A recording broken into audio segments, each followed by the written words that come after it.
Hi, and welcome to the Red Zone Warriors Fantasy Football Show. I am Rob, the Commish Smith, here along with my co-host Jim, the Jimmer Kiernan, and of course our resident Lions fan, Jay Cushman Corsel. But today we also have a special guest, Sean Big Papa Williams, who will be teaching us all the ins and outs of playing daily fantasy leagues. How are we doing tonight, boys? Good. Doing great. Doing great, man. Doing great. All right. All right. Well, guys, later in the show, as promised, we'll be announcing the winner for our trivia question, and we'll be giving away a $25 entry to DerbyCityFantasyFootball.com. So Derby City has leagues for any budget, going from as low as $25 to some of their high-stakes leagues up to $1,000 for their entry fee. You can find them at DerbyCityFantasyFootball.com. You can find them on Facebook at Facebook.com/DerbyCityFantasyFootball or on Twitter at DerbyCityFBall. DerbyCityFootball.com. Become legendary. All right, guys, and don't forget, please tweet us any of your fantasy football questions. I know we're getting into those times where you have to decide on your keepers, looking at draft strategies, that sort of thing. So please tweet us anything you would like us to comment on at Red Zone Warriors. So in our next segment, we're going to cover the latest news and notes around the NFL. We like to call this Around the NFL with the Jimmer.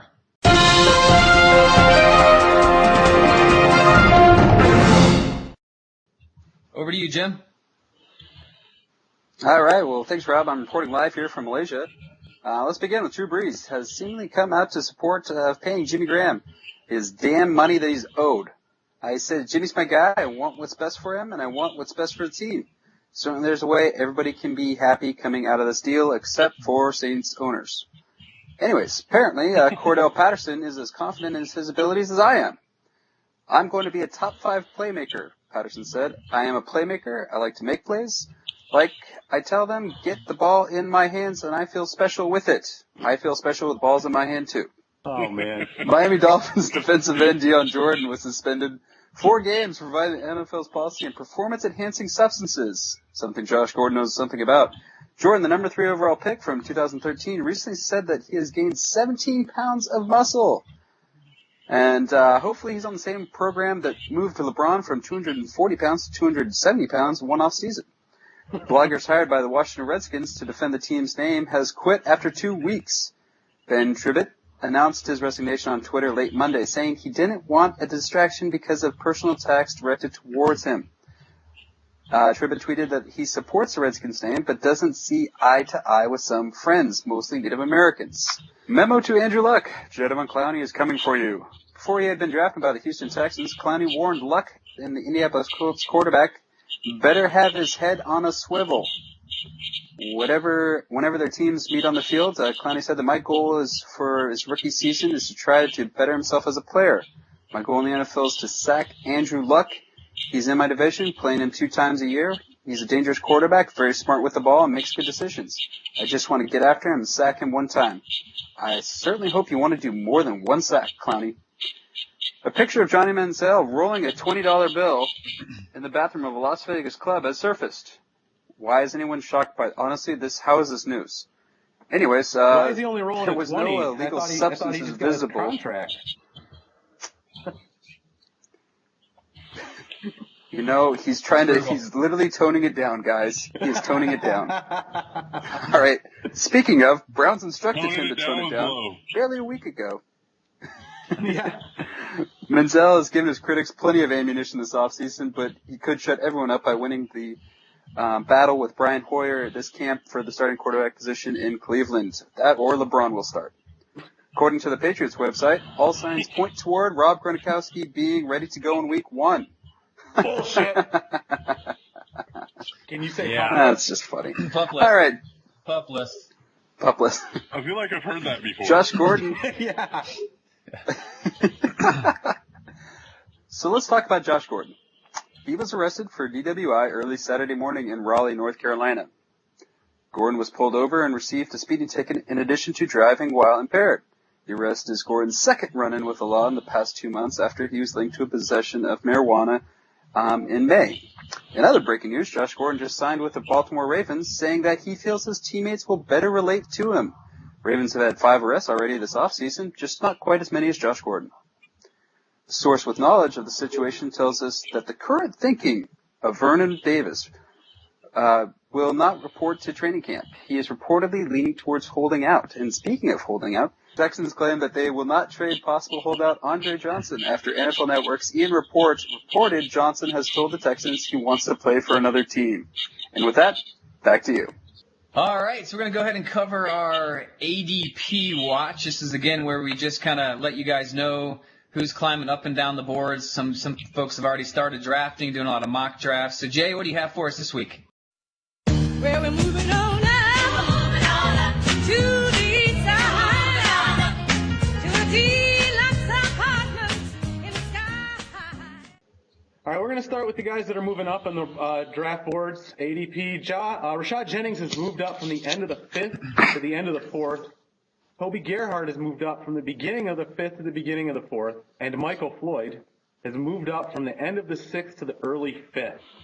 Here, wait, I got breaking news. Josh Gordon is fleeing the police in a, holy shit, a white Ford Bronco. Ha! Well, they must be giving those things to their What players are the in the chances? NFL. What are the chances? They must just give those things out to those guys. Well, moving on. Pierre Thomas also has moved up from the beginning of the 6th to the beginning of the 5th. And Lamar Miller has risen from the ashes, ladies and gentlemen, from the early 11th round to the mid-7th. And now, speaking of Dolphins, we're going to talk about the guys moving down the list. And we're going to start with Noshan Moreno. Has dropped from the late 6th to the mid-10th. Nobody has any confidence in Noshan without Peyton Manning. Surprise, surprise. Alfred Morris has dropped a little bit from the end of the 2nd to the tail end of the 3rd. And Zach Stacy has dropped from the end of the 2nd also to the end of the 3rd in the past month. And that is it for ADP Watch this week. We'll have more for you next week, I'm sure. Rob? All right, so let's get into the meat of the show tonight. As I mentioned earlier, we have a guest on, Sean Big Papa Williams. You can follow him at Twitter. You can tweet him your daily fantasy league questions at Big Papa DB8. So, Sean, before we as we get into it here, just if you wouldn't mind give us your experience in daily leagues, like how long ago you got into it, how long you've been playing, that sort of thing. Well, about 2 years ago, I had heard about daily leagues and started dabbling a little, playing free rolls, maybe putting a few dollars on a site, and I just got hooked.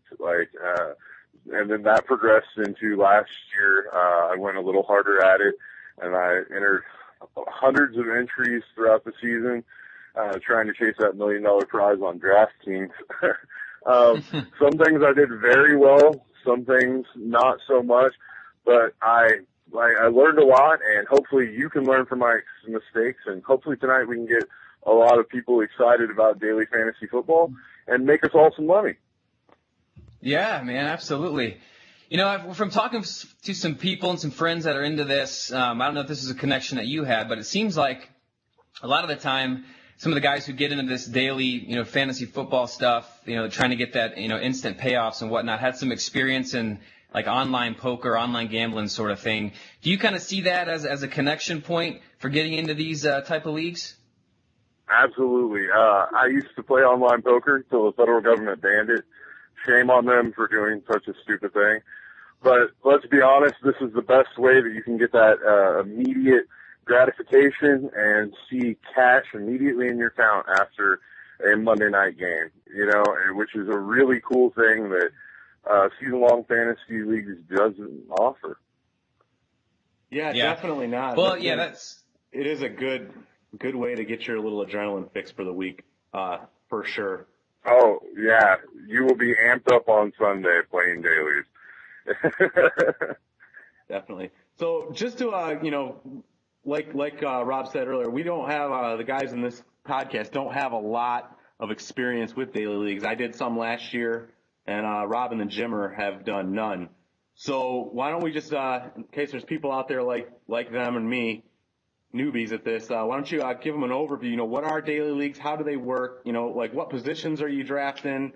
Or actually just picking up, what are the average salary caps, so on, just a basic bare bones version of what daily leagues are. Well, the easiest way to put it is, for the most part, dailies are a 1 week snapshot of a season long league, right? Like if you're used to comprising rosters for your season long leagues and used to making waiver wire selections and doing the data and analysis, it's the exact same thing, except you fit under a salary cap for the most part. Now that varies from site to site, from 50,000 to $1 million, but the players' prices are adjusted accordingly. So what you do is you try to find the best matchups for the week, or players that you think will go off against a given team based on a series of indicators, and you put those players together on a roster and compete against anywhere from one person in a heads up to as many as 25,000 in some of the bigger tournaments. And you're competing from anywhere from a quarter to upwards of $1,500 for a prize of $1 million. It's amazing. But there are a couple other formats just in case salary cap isn't your cup of tea. There's a new phenomenon actually that's happening on these sites that's snake drafts, just exactly like your season long leagues. So you can snake draft against 6, 8, 12 people, even for football. It's brand new. They just started doing it on a lot of these sites for basketball and baseball, and they're planning on carrying it over for football. So I think a lot of you might like that as well, and I know I'll be exploring those this year. Absolutely. So, Sean, you mentioned that. How does that actually work, Sean? You're in and you draft, but are you still drafting for a shorter period of time? Yeah, you're still drafting for the 1 week game, right? But Gotcha. what happens is everyone that joins the league, once the league fills, they send out an email and tell everyone that the draft is taking place in 30 minutes, right? And so you just know that you have to get on and live draft your team.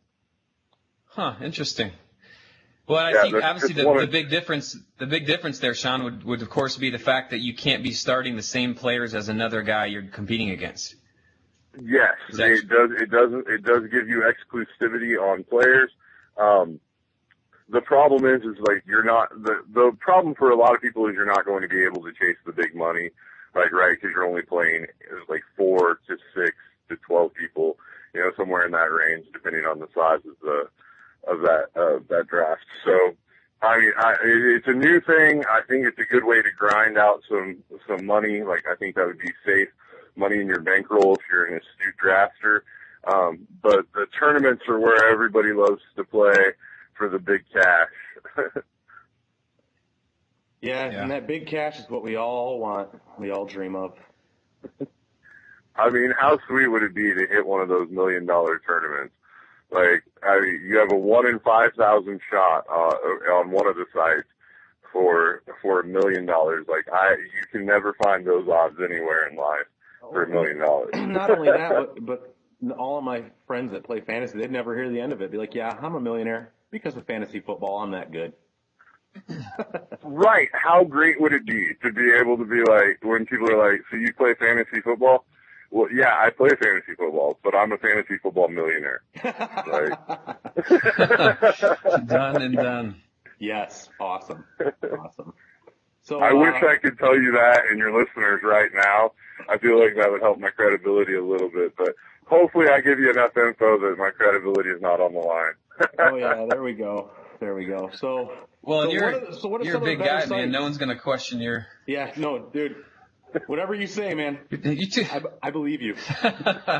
That's right. So what are some of the best daily sites you can play at? Are you aware of any of the pluses or minuses of the various sites? And talk a little bit about Rake too. Yeah. Well, first of all, the rake tends to differ on the sites depending on the contest. So for me to break that down would just be extremely arduous. But actually, I have a website that I'm in the process of developing. It should be up in the next couple of weeks, hopefully by the end of this week, called fantasydonks.net. And it's going to be your one-stop shop for all daily fantasy information and possibly even fantasy football information in general. And what I'm going to do for you is I'm going to break down each of the sites, show you the scoring system, the roster composition, show you the rake on the different contests, And I'm going to give you the information of what the best sites are for deposit bonuses, what the best sites are for free rolls. Like if I get a free roll information via Twitter or anything, I will post it on that side and via Twitter so you can have that information. But for the purposes of this conversation, I'll just go over a couple of the big boys and a couple of the new guys on the street and tell you what their scoring systems are. And because the rake is a little too technical to get into for the purposes of this conversation. But the number one site in daily fantasy is DraftKings. It's the big boy on the block. The biggest players, the most players are on this site. It's standard PPR, so if you play a standard PPR league, you don't have to adjust your scoring at all. That's why a lot of players like it. Star Street and Fan Throwdown are the standard PPR sites for dailies. Now you have what's called the 0.5 PPR sites, and those sites are Draft Street, which is pretty huge. They also offer $1 million tournament, but it's a qualifier only sort of thing, and you have to play in these qualifiers to get to, you're basically getting a one qualifier shot. I don't like the format there, but there's a lot of fun games and a lot of good cash to be made in anything but their $1 million contest.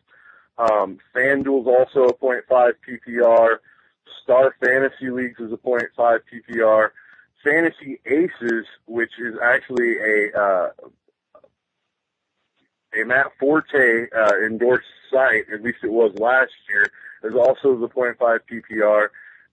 Their scoring on quarterbacks is different by 1/100th of a point, which makes it a little odd. I don't understand why the industry just doesn't standardize PPR scoring. I wish they would. Fantasy Feud is another one of the 0.5s, and Stat Clash, which just started just a few months back, is also a 0.5 PPR site. There's also, just to give them props, Sports Illustrated did get into the daily fantasy game. There's no football scoring posted yet on their site, and if it's anything like what they've done to their fantasy baseball, you probably want to stay away from it. But that's pretty much a rundown of the sites as they exist now. What was that? That's far, far, far away. I'm not a big fan of anything Sports Illustrated online, period. Their webmasters are they're like Yes. from 1982.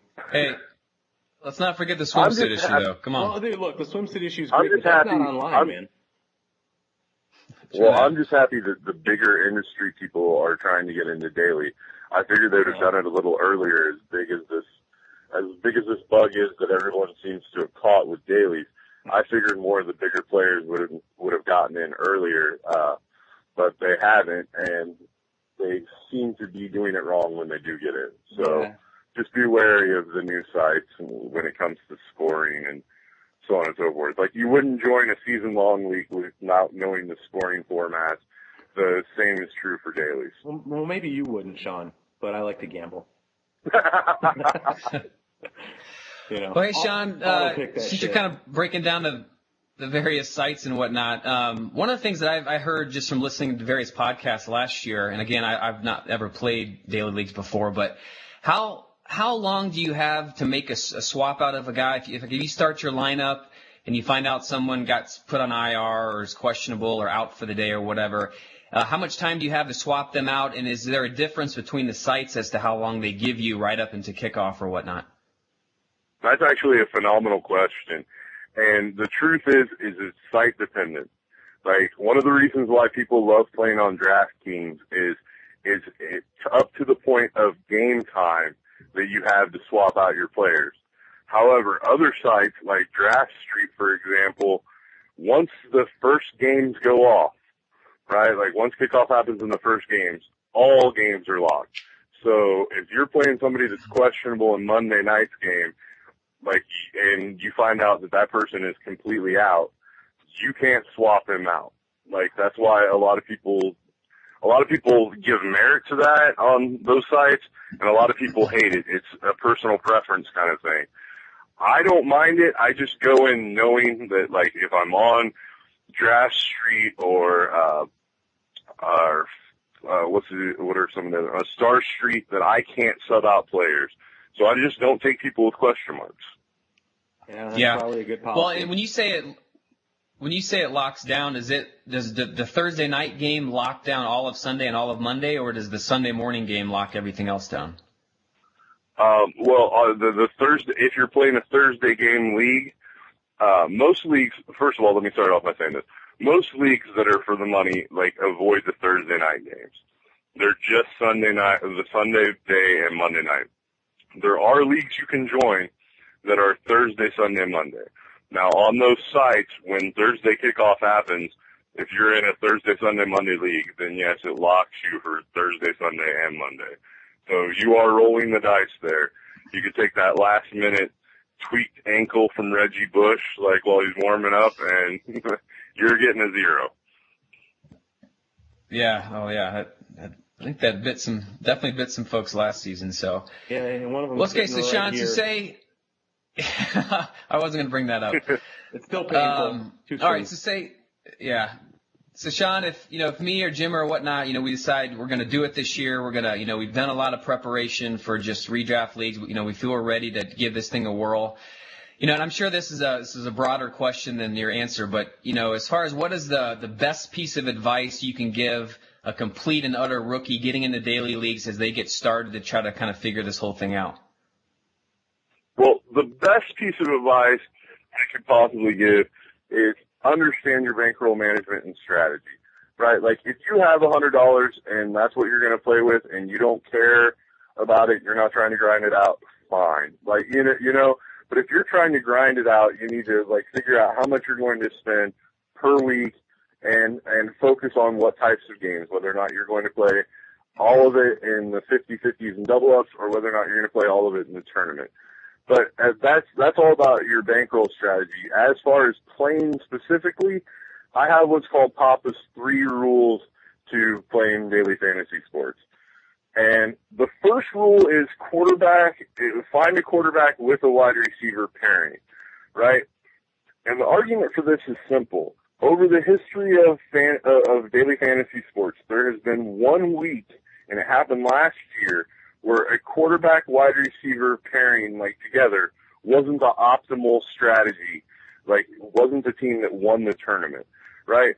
So the history of daily fantasy sports is flying in your face if you don't take, for example, like Romo with Desi B or Peyton with Wes Welker, right? Like, the quarterback wide receiver combo, they're scoring together, and traditionally, like, all but once, the team that wins pairs the quarterback and wide receiver together.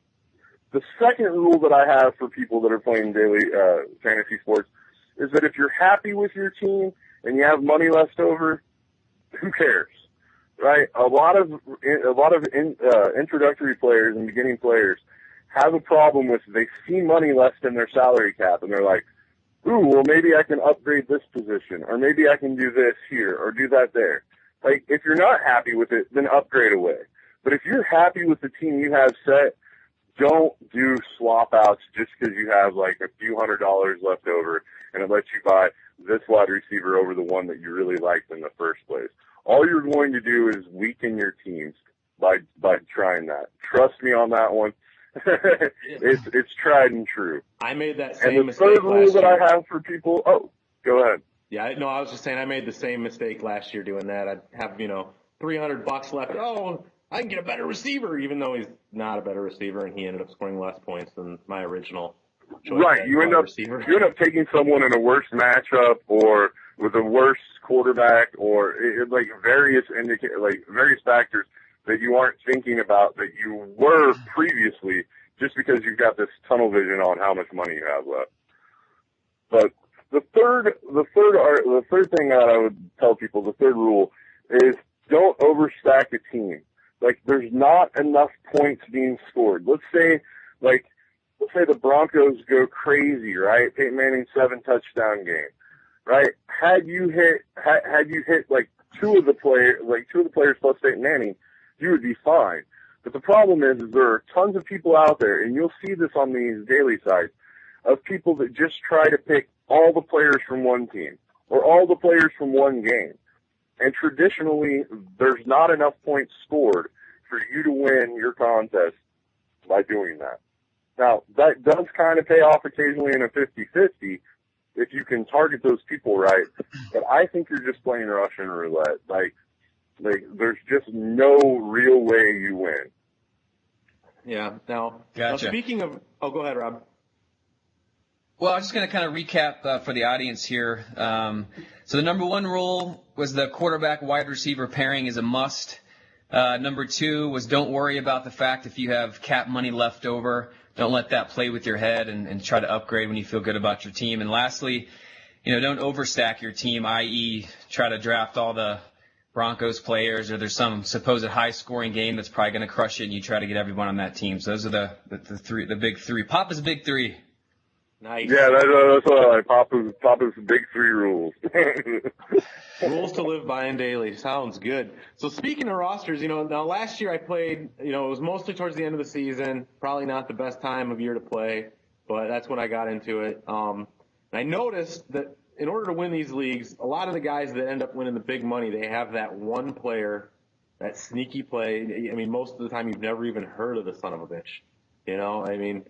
And they're the ones, you're sitting at, top 5, and then Monday night happens and some no-name player scores, 200 teams a bunch of points and you end up screwed out of the money. So what would your advice be trying to find that player? I mean, do you have specific places you go on the internet to look for that? Or is it just, Papa's moxie and knowledge? Well, I would like to think that Papa's moxie and knowledge gets me an edge. But honestly, I just try to take in as much information as humanly possible. And I think most of you guys are doing this as fans, as fantasy football players and fans of football, right? Like you're doing the scouting for your waiver wires. You're doing the scouting for your teams, and just because you love the NFL, right? The only thing I can tell you more than that is like just try to divulge try to take in, as much information as humanly possible and process it. Because the nuggets, the guys that go off are out there being talked about in the fantasy football world. The problem is there's just so much noise and junk over top of it. But usually what I find is when they tell you the players that when analysts are talking about the players that could go off this week, for some reason you'll notice that there's one guy that they have way more data on, and they've got and their argument is well grounded. It has really good logic behind it. That guy, for some reason, is the one that goes off. Now, the rest of their broadcast may be a lot of noise and a lot of junk, but like that's what I usually try to find is those golden nuggets, of information that some of the analysts tend to do. And what's funny to me is they do the work for one player, and then they just guess on a lot of other people. It's really interesting. And after paying attention to it, you'll notice who they're guessing on and how they're guessing, and when they're finding those diamonds in the rough with great matchups or great potential. So Sean, do you, speaking of that, and because just from what I'm hearing from you guys, that this happens almost on a weekly basis, that you get some, wide receiver 2 or 3 who just explodes, and that makes all the difference. Do you save a roster spot, or do you save a certain amount of budget or whatever and take a flyer on some guy that you feel just has a huge ceiling for that week? I mean, is that part of the strategy, or are you just simply trying to start the guys you think are going to do best every week? No, dude, here's the thing. I would never try to find, some guy that I've never heard of, and try to allocate, X amount of salary to that. I try to put together the best optimal lineup that I can based on matchups and all the information I have. And, you know what? If that means that week a Marvin Jones goes off for 5 touchdowns, fair enough. But the honest truth is, if he's going to be so low owned, his own percentage is going to be so low that, yes, maybe the person that wins the couple $1,000 prize pool of a big tournament is going to have that guy, but I can easily still place in the money, possibly even top 10, if I put together a smart, good, well-rounded team. Let's be honest. If you try to pick out all those, when Marvin Jones went off, he was unheard of for the most part. So if I tried to do that every week, I would just be lighting money on fire trying to play all the wide receiver 2s in the NFL. Right? Yeah. Or the wide receiver 3s. You gotta Like, stay warm it's a somehow. good way to light money on fire, trying to chase those no names. Yeah. Gotcha. I mean, your All right, best so bet Sean- is oh, sorry. No, go ahead and finish your thought.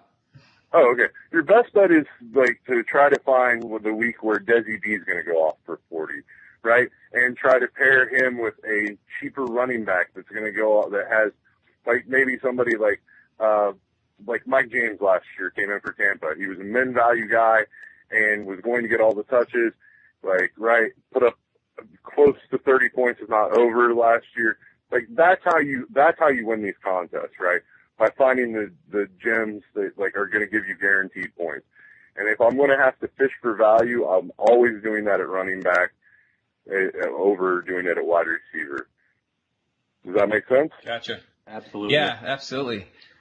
So we kind of touched on this a little bit, but just to kind of ask you directly, what additional or maybe just different preparation goes into daily leagues that redraft players may not realize, whether that's prior to the season beginning or whether that's within the season. I know there's a lot of commonalities there, but is there anything different that you can even pick out that normal redraft players getting into daily, they might need to do a little bit differently? Well, once the season gets going a little bit, all the sites have a spreadsheet link that you can click to put their pricing index and everything into a spreadsheet. A lot of players like to do that and then try to figure out and then use the spreadsheet to figure out how many points, how many dollars I'm paying per point for a player. It helps you determine values of specific players. Because remember, all the sites completely independently rank their players on their own, right? Like they set their own values. There's no industry standard for how much Wes Welker should cost 1 week, right? So one site he might be a steal, and on another site he might be price exclusive. And what I mean by price exclusive is the amount of money that he costs hurts your lineup so much that it doesn't make sense to put him in, regardless of what you have his ceiling being that day. But usually that doesn't happen with the Wes Welker. It happens with the Jimmy Grahams of the world, the Demaryius Thomases, Desi B's. The premier wideouts and tight ends and running backs are outrageously expensive. Yeah, I noticed Jamal that with, Charles will cost you. I noticed that with quarterbacks too. You want Peyton Manning or Drew Brees, you're going to pay out the freaking nose for him. Yeah, yes, you are. But remember, a lot of those quarterbacks, they're not going to get crazy separation unless the matchup is amazing, right? Exactly. The crazy separation tends to take place points-wise in tight end and the 3 wideout spots on most of the sites. Some of them only do 2, but that's where your major separation is. Unless you're on, for example, draft day, where you have where it's a 6-point for passing touchdowns, right? I don't think it's necessary to excuse me. I don't think it's necessary to spend all your money for a quarterback. I think you're going to be able to live with, for example, putting together pairings with Cutler and DeMarsh and Alshon, putting together pairings of Desi B and Romo, whereas you're getting the elite wideout and I'm saving a few dollars at quarterback. You see how that works? Yeah. Whereas, I'm going to tell you, there's going to be weeks where I'm trying to figure out how to value save because I'm going to have to spend on Peyton Manning and Welker or Peyton Manning and Demaryius, right? Because those are the better matchups. There are certain times where you're going to feel you have to pay for that. Don't be afraid to do so, but just know that when you're going into it, you're going to have to create a team that allows you to spend that kind of money at those 2 positions. It's much easier when you don't have to. That's why a lot of people try to value pick quarterback wide receiver pairing. Because if I can value pick, say I really like the analysis and the lineup for Alex Smith and Dwayne Bowe for the week. And it's just this week they're playing the Raiders. I think that's an amazing matchup, right? Well, by playing Alex Smith and Dwayne Bowe, my other two wide receiver positions could easily be Brandon Marshall and Desi D, right? And I might even still be able to afford Jimmy Graham at tight end because I've bought one of the cheaper quarterbacks and a super cheap wide receiver to plug in. You see how that strategy works? Absolutely. Does that make sense to you guys? Yeah, definitely. So in respect to your salary caps now, do you ever cap positions as far as money, how much you'll spend on a position? And you know, you touched a little bit on tight ends and wide receivers being, you know, the most important positions to have. So what are your you know, general strategies on that as far as, you know, capping positions and whatnot? I don't believe in capping positions. I believe that, like, if you can find a lineup that you're really confident with, and maybe I have to spend more money at running back than what I want to this week, but that's because I found a value wide receiver, or maybe I have to value spend on a tight end because I bought, like, to me, capping seems arbitrary, and you're only going to hurt the team potential you can put out, and you're only going to hurt your bankroll by capping positions, in my opinion. Okay, good deal. Yeah, I didn't think you'd be a fan of it. I'm definitely not a fan of it. I think go after the guys you want, spend what you need to spend, try to win. That's the whole point. Well, the best way I can put capping in a position is roughly it's like being in a snake draft and you're at the bottom in the 12 hole and you're like, I'm drafting a running back no matter what. You know what I mean? Like, and the best wide receiver on the board could be there.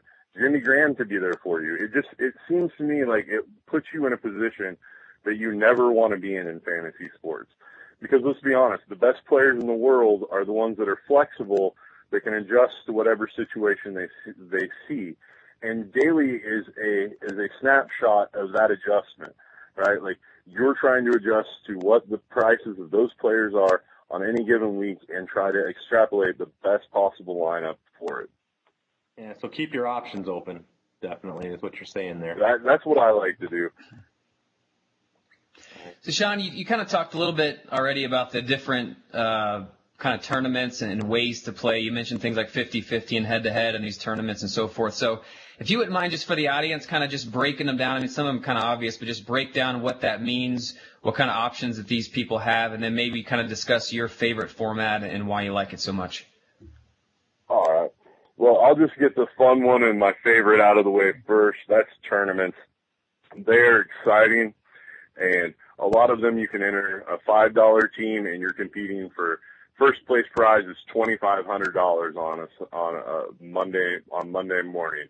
On Monday night after the game, right? So if you win that tournament, you're walking out with you've got $2,500 cash usually, or $1,000 cash and a ticket to the millions, whatever it is. I love the tournaments because the money's huge for your buy-in, and it's a lot of fun. That's where the real good sweats are.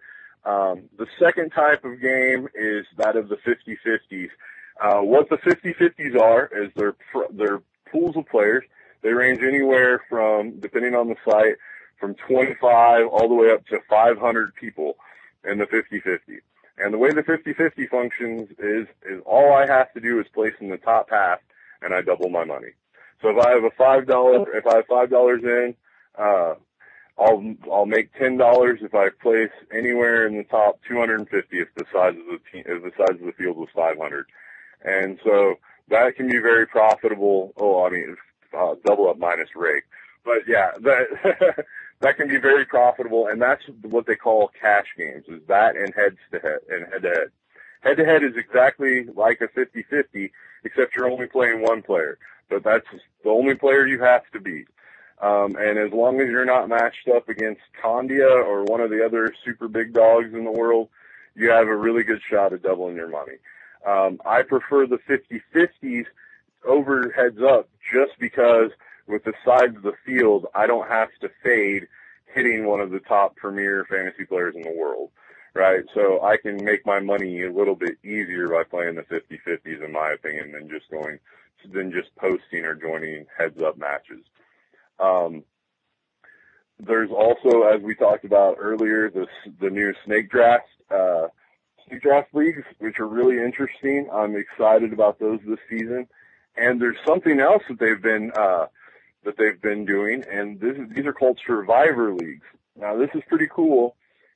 Basically, how it works is you buy in for a large field, right? Let's say the field's 1,000 people, right? And 1,000 teams. And as of day one, they cut the first 500, right? Like if you are top half, you advance to the next day. If you're bottom half, you're out. And they're toying with this as well. There are rebuy-ins, right, where they double or triple the buy-in to get you so you can buy your team back in if you get eliminated. It's pretty interesting, and there's really good money to be made. I've seen a lot of people make really good money, and I've made some decent money by playing the Survivor Series. Because basically what you're doing is you're playing 3 weeks of 50-50 for a really good cash prize. And it's sort of like a tournament style. Does that make sense? Yeah. But I only have to place the top half for the first couple of days. Yeah, that actually sounds really fun. And when you make the final day, you're guaranteed money. So the sweat's still there, like to see how much money, but you know you're at least pocketing something on that final day. Yeah. So those are kind of fun as well. Yeah, I wanted to ask you real quick. You mentioned Candia, and that's the one name I noticed that was literally on the top of like every freaking tournament, everything on the freaking site last year. I mean, who is this guy? How is he that good at this? Well, that is a great question. Candia and he has a buddy. Now they have formulated their Fantasy Football Daily as an investment strategy. Like they play for serious hardcore cash. I mean, the guy will have $5,000 heads-up games that you can play him at.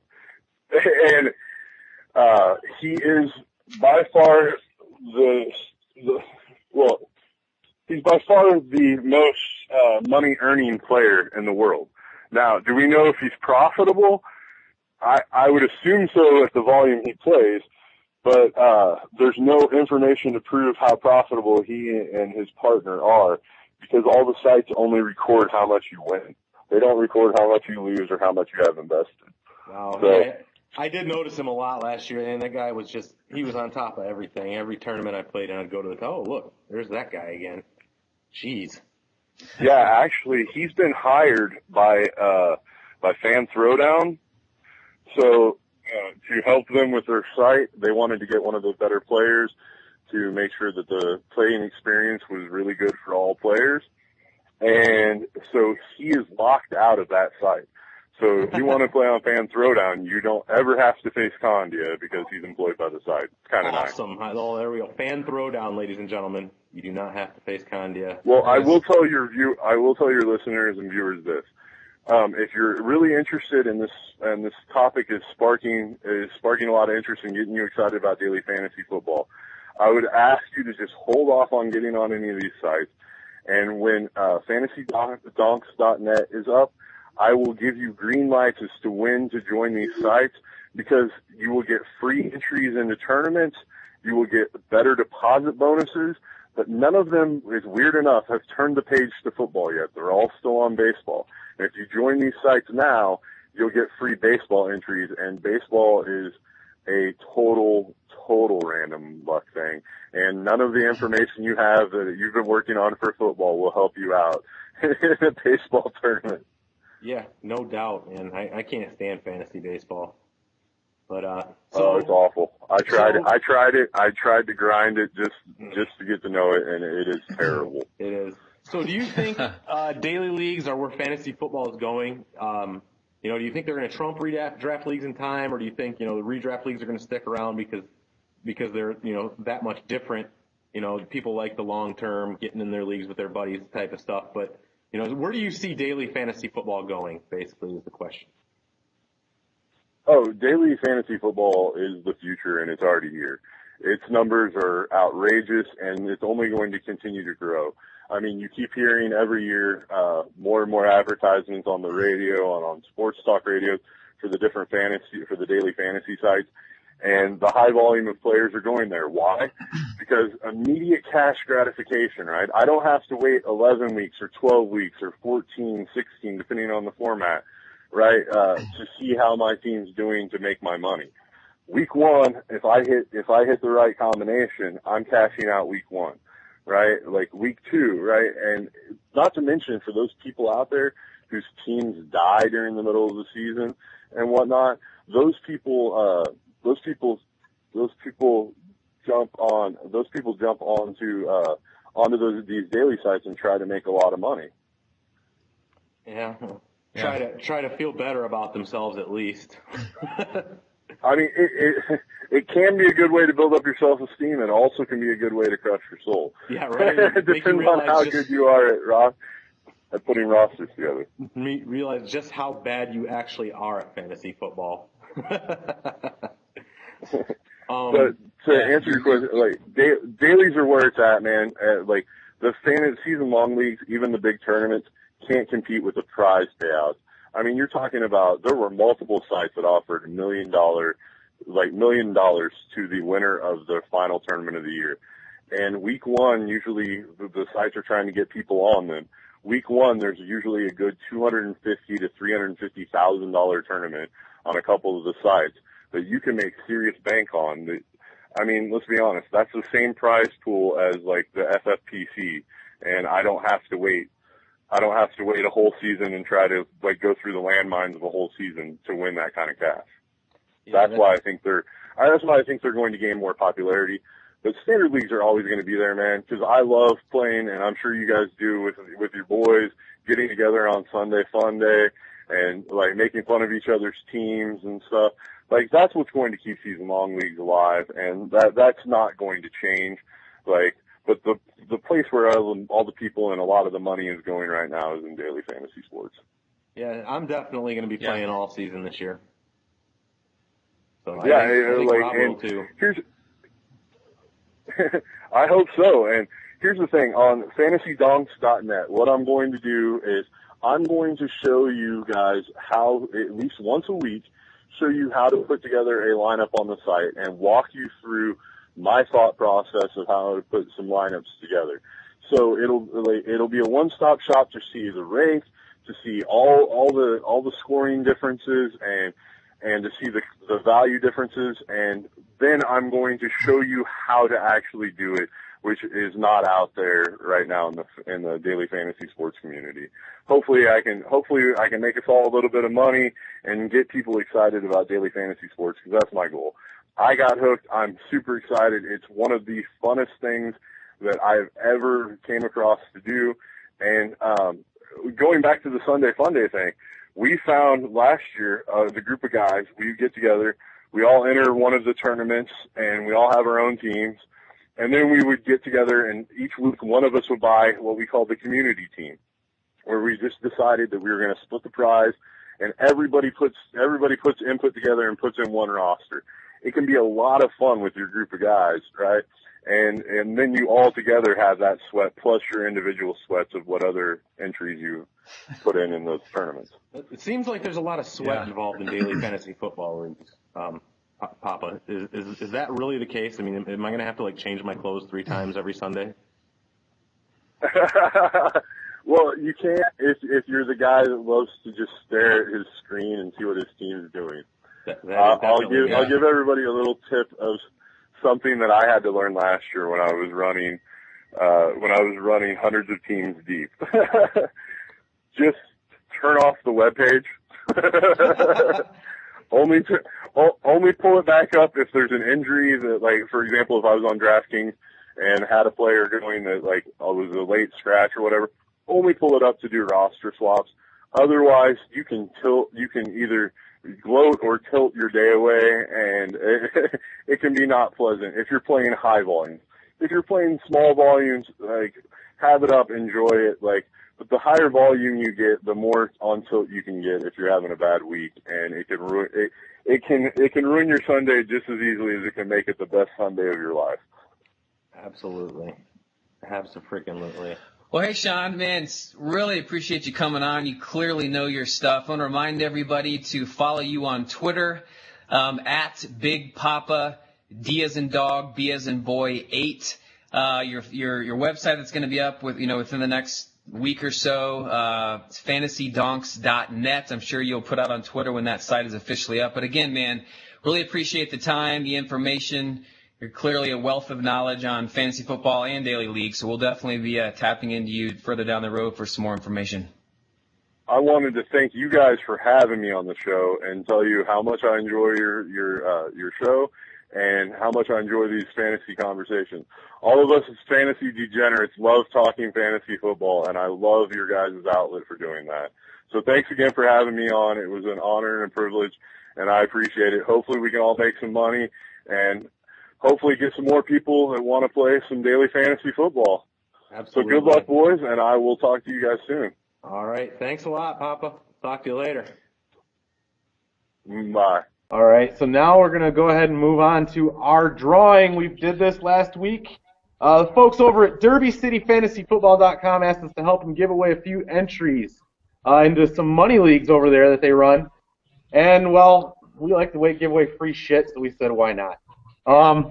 But before we get to the giveaway, let me take care of some business. Derby City has leagues for any budget, $25 all the way up to $1,000.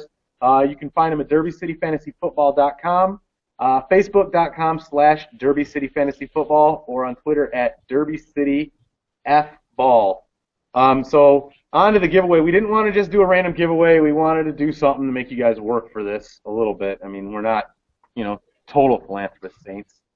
So we came up with a question for you guys to answer, and the question we posted on Reddit, on our fantasy football on Reddit. If you're not on Reddit and on their fantasy football subreddit, you should check it out. A lot of good information on there. We posted it on Twitter. We posted it on Facebook. Some other people posted it for us. Anyway, we got a lot of answers, right and wrong. Here was the question. The question was, what running back did Andy Dalton finish the season directly ahead of in total fantasy points? The 4-point passing TD league with a PPR scoring. Now, Big Papa, I'm gonna give you a crack at this. You wanna take just a wild guess? Wow. Eddie Lacy, maybe? Oh, wrong. That was a popular answer. It's actually Marshawn Lynch, believe it or not. Fair enough. We Someone had higher up the running back board. Last week we did a show on draft strategies, and both Commish and I are really high on drafting quarterbacks late, waiting on them, doing a quarterback by committee approach. And this was kind of to prove a point. Marshawn Lynch, who scored 275.3 points last season, to Dalton's 288.1. So there's proof right there. It's in the pudding. You do not need to draft in a redraft league a stud quarterback early. You can get a guy late that's going to freaking put up great amounts of points. I mean, Dalton finished like 5th in our league last year in fantasy. So that's pretty good stuff. So anyway. Butler, Romo, Rivers, those are the value quarterbacks that you can just cherry pick from. Absolutely, Yeah, man. absolutely. I'm all over that kind of stuff. So we're going to go ahead and go on here and do our drawing.